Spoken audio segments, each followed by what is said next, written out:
বিদায় দিদা আইবে না বলাই গো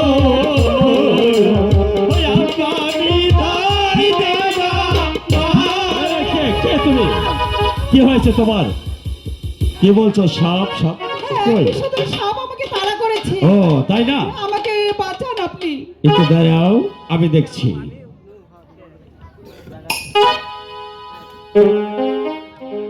সব চলে গেছে। একে যাবো না। আপনার কাছে এমন কি শক্তি আছে যে আপনি আসলেন আর বিষধর সাপ পালিয়ে গেল আপনাকে দেখে? আমার কাছে এমন কোনো শক্তি নেই। এই শক্তি হলো আমার গুরুদেবের দেওয়া। সে আমাকে একটি এই পরশমণি পাথর আংটি আমাকে দান করেছে। এই আংটি দ্বারা আমি যদি ইচ্ছে করি আকাশে চন্দ্র সূর্যকে আমি দ্বিখণ্ডিত করতে পারি। আর এই আংটি দ্বারা আমি যাহা কিছু করতে চাই তা আমি করতে পারি। সামান্য একটি আংটির এত ক্ষমতা? এটা আমার গুরুদেবের আশীর্বাদ। ঠিক আছে, আমি চলে যাচ্ছি। দাঁড়াও দাঁড়াও কন্যা, দাঁড়াও। তোমার মতো অকৃতজ্ঞ বেঈমান আমি কোনোদিন দেখতে পাইনি। তোমার এত বড় উপকার করলাম আর তুমি তোমার পরিচয় না দিয়ে এবং তোমার মুখখানা আমাকে না দেখিয়ে চলে যাচ্ছ। এ কি বলছেন যে আপনা? আমি হলাম দরিদ্র এক নারী, আমার মুখখানা দেখার জন্য এত বেকুল হয়ে উঠেছেন? শোনো কন্যা, আমি হলাম চম্পাইপুরের অধিপতি। আমার নাম হচ্ছে সদাগর। তুমি যত বড় দরিদ্র হলে কেন আমি তোমাকে হীরা মুক্ত চাহতে আমি তোমাকে ভরপুর করে দেব। তাই নাকি? হ্যাঁ শুনুন জাহাপনা, বলো। আমার মুখখানা আমি দেখাতে পারি, কিন্তু আমার যে একটি শর্ত আছে। কি শর্ত কন্যা বলো?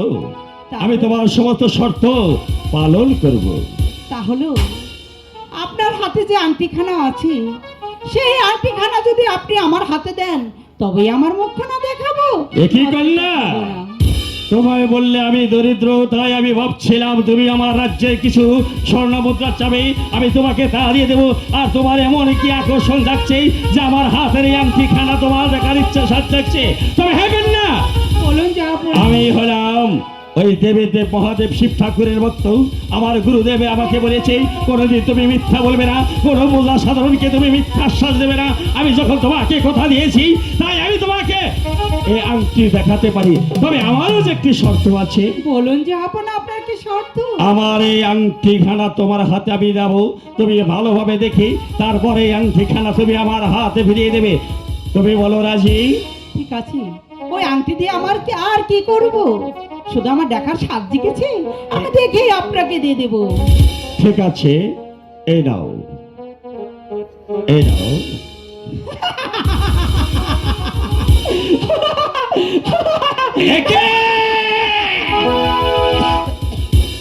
ছলনাময়ী রাক্ষসিনী, তুই আমার সাথে ছলনা করে আমার গুরুদেবের দেওয়া সেই মহামণি পাথর তুই আমার কাছ থেকে কেড়ে নিলি। আরে শয়তানি, তাই কি তুই মনে করেছিস যে পাথর কেড়ে নেওয়ার পর আমি তোকে পুষ্পাঞ্জলি দেবো? দাদা, কিছুতেই যাব না। একে যাবো না? কি বলে তুমি আমাকে ছলনাময়ী? হ্যাঁ। আর কি করলে? বিশ্বাসঘাতকী। হ্যাঁ। তুমি হয়তো জানো না, যুদ্ধক্ষেত্রে দাঁড়িয়ে যুদ্ধটাকে জয় করা যুদ্ধের কাজ। কেবল তো আংটি নিয়েছি, এতে এত ভয়ে কাতর হলে? আর শোনো, বলো। এই আংটি তো পরদান পরকিয়া।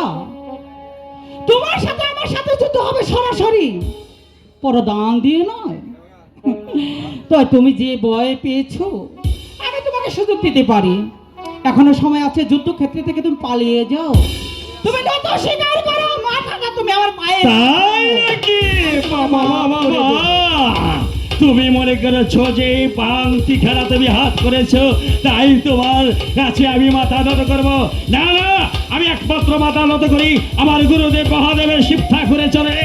আমি আমার গুরুদেব মহাদেবের শিব ঠাকুরের চরণ ছাড়া অন্য কোথায় আমি আমার হস্তম অবনত করি না। আর তুমি কেন বলছো তোমার পায়ে আমার মাথা নত করতে? না, কিছুতেই না। বিনা যুদ্ধে আমি সবকিছু জয় করেছি। এবার মনে হয় মনের মতো যুদ্ধ পেয়েছি, যুদ্ধটা করে মজাই পাবো। ঠিক আছে, তবে তুমি সেগুলো চার সনগর আজ থেকে শুরু হলো তোমার সাথে আমার সাথে যুদ্ধ।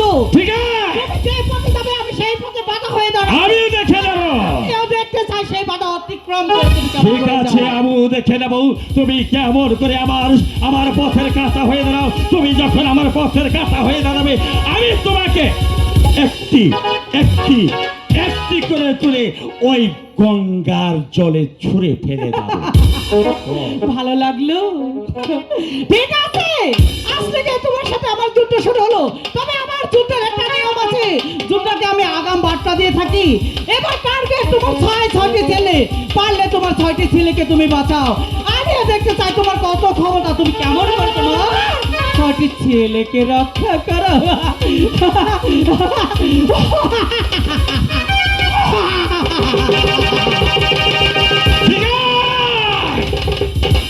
আমিও দেখব কেমন করে তুই আমার ছয়টি সন্তানকে হত্যা করি। আমি আমি মনস্তব করেছি তোর মতো মেঘ খাই থাকারিকে আমি কোনোদিন পুষ্পাঞ্জলিতে দেবো না, এবং একটি দুপা শিক্ষক পর্যন্ত আমি আমার আশ্রাসাত হতে তোমাকে দেব না। কিন্তু দেখতে দেখতে আমার ছয়টি সন্তান অনেক বড় হয়ে গেছে, তাদের বিবাহ কাজ সমাধা হয়ে গেছে। তারা যদি এভাবে ঘরে বসে বসে খায়, রাজার গোলা জেনে যাবে পেকেলে রাজার গোলা শেষ হয়ে যাবে। তাই আমি মনস্তব করেছি আমি আমার ছয়টি সন্তানকেই ওই লঙ্কার বাণিজ্যে দিয়ে পাঠাবো। তাই আমার একটি 14টি মতো করে তৈরি করতে হবে। কোথায় মিস্ত্রি? মিস্ত্রি ওগো ভাই কর্ণধর, ভাই কর্ণধর। ঠিক আছে, হয়তো মহারাজ। শোনো ভাই কর্ণধর, আমার 6টি সন্তান যাবে শ্রীলঙ্কার বাণিজ্য করতে। তাই যে আমাকে একটি 14টি মধুকর তৈরি করে দিতে হবে। তা কি তুমি পারবে? পারবে না মানে 1000 বার পারবে। তবে আমার যে একটি শর্ত আছে, কি শর্ত? ওই কালিদাস সাগরের জল মেপে তারপর আবার 14টি মধুকর তৈরি করতে হবে। যদি কালিদাস সাগরের জল হয় 7 তলা, আমার ডেঙ্গা তৈরি করবে 14 তলা। কেমন? ঠিক আছে, আমি তাই করব। এই নাও, এই নাও, আমি তোমাকে জল মাপার লাঠি দিচ্ছি। তুমি জলগুলো মেপে এসে তারপর আবার 14টি মধুকর তৈরি করবে।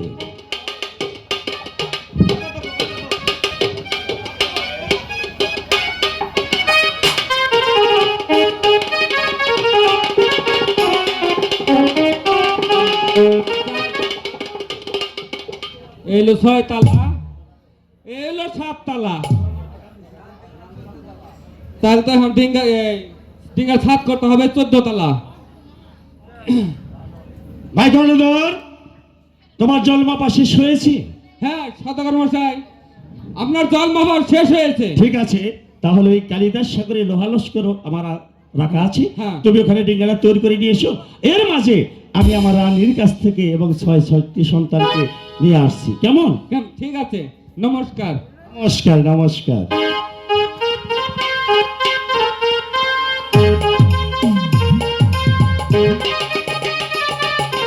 যাই হোক,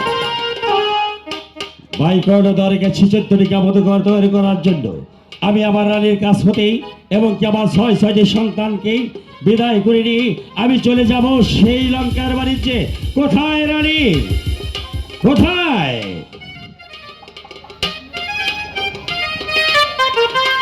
কোথায় পুত্রগণ? কোথায় পুত্রগণ?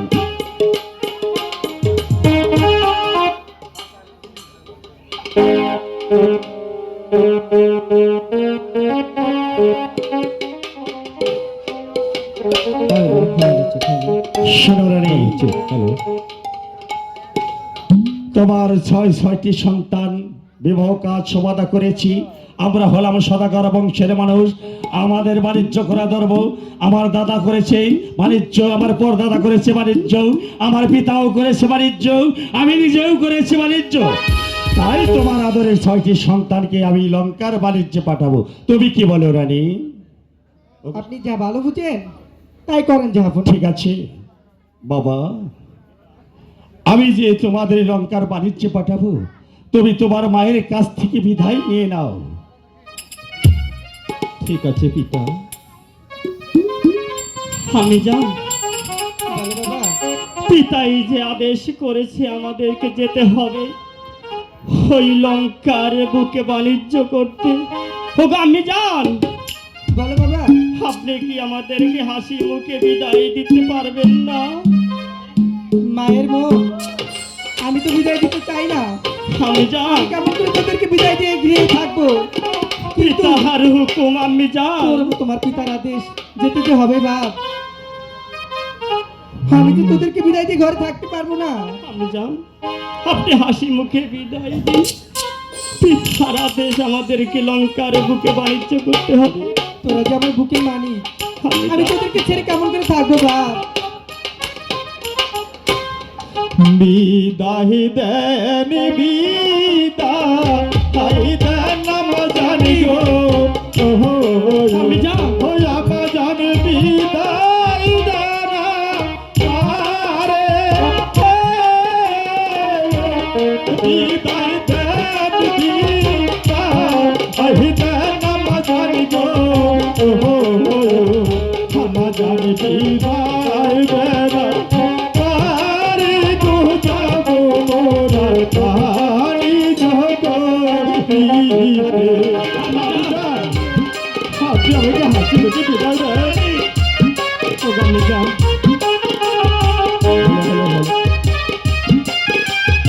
হ্যালো,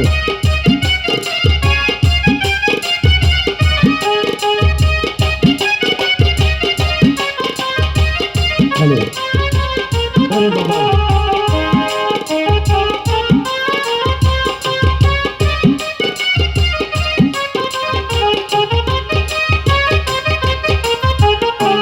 বিদায় দেন, বিদায় দেন বলাই গো। আপা বিদায় দেন আরে,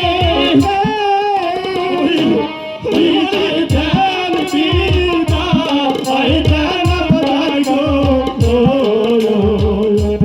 আমার বিদায় দেন আরে, গো যাব মোরা পানি আমি তোদের বিদায় দিয়ে কেমন করে থাকবো? আপনি আমাকে হাসি মুখে বিদায় দিয়ে দিতে পারছেন না।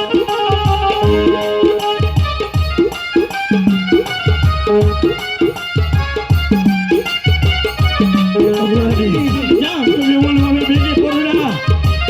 তুমি ওদেরকে হাসি মুখে বিদায় দিও না। আমাদেরকে ছেড়ে কেমন করে থাকবো?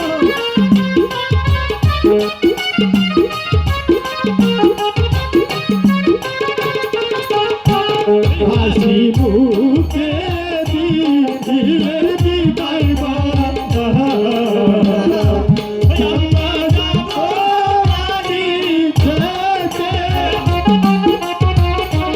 হাসি মুখে দিলে বিদায় করো। আমরা যাইবো বাড়ি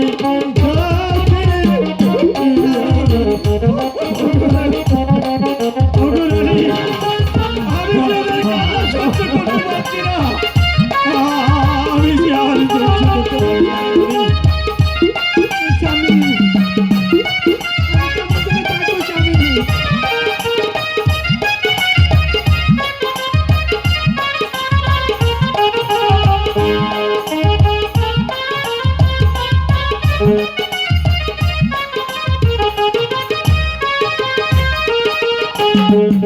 আশীর্বাদ করবে না বাজার গো। আমরা যাবো বাড়ি যেতে। এই আশীর্বাদ করবে না বাজার গো। আমরা যাইবো বাড়ি যেতে। কচিল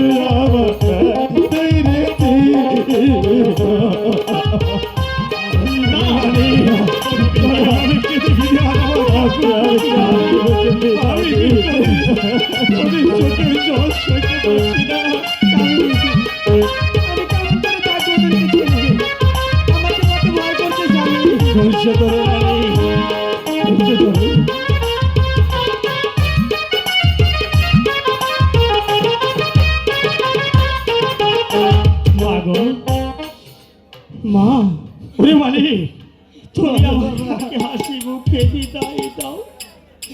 আমি তো যাবো ওই পিতার সাথে বাণিজ্য। আমি তোদেরকে কেমন করে বিদায় দিব? আমার মন যে মানছে না মা। মাগো আমাদের পিতাদের পিতা ওরে মালিক, আমি তোদেরকে কেমন করে বিদায় দিব মা? তোদের চোখের জলে আমার যে পথ পিছল হয়ে যাচ্ছে রে মালিক। তোরা চোখের জলে একটু বাঁচিয়ে দিস।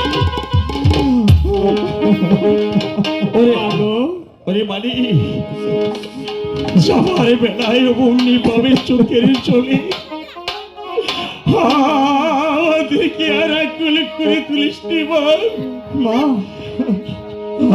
আমি যে তোদের চোখের জল সইতে পারতাম, আপনি আর কান্না করেন না পিতা। আমি বাঁচারে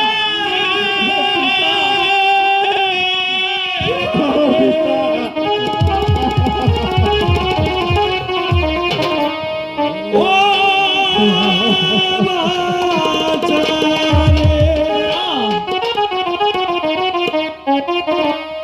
বাঁচারে তোর চোখের জলে আজি আমার পিছল হয়ে যা।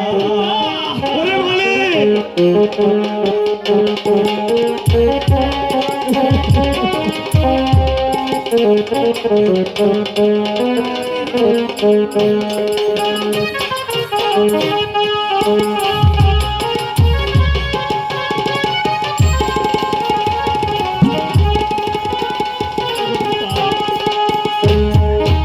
আইরে বাবা আইরে ফিরে দেখি তোদের নয়ন ভরে।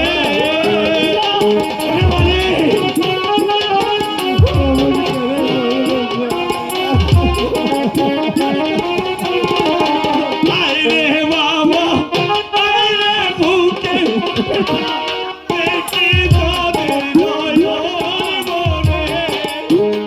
এই দেখা কি শেষ দেখা, আর না দেখা হবে। তোর চোখের জলে পিছল হয়ে যা।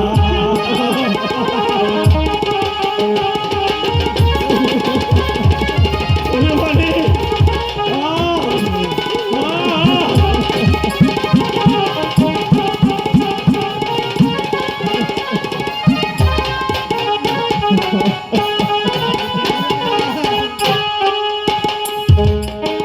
রে বাবা বুকে তুলে ডাকরে আমার পিতা বলে।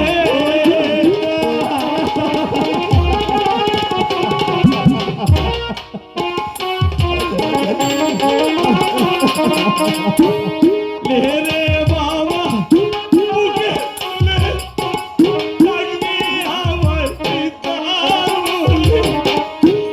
এই দেখা কি শেষ দেখা, আর না দেখা হবে।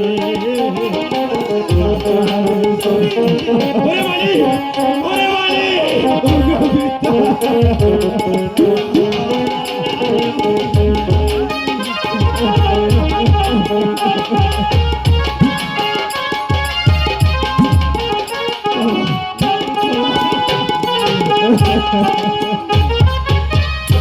বাঁচালে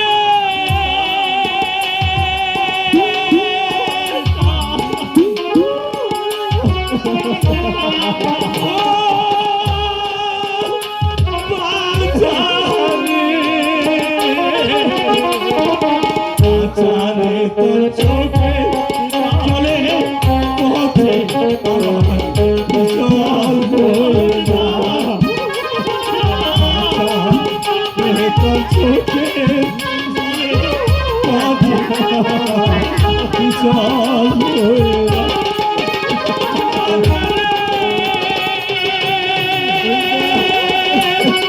ও ও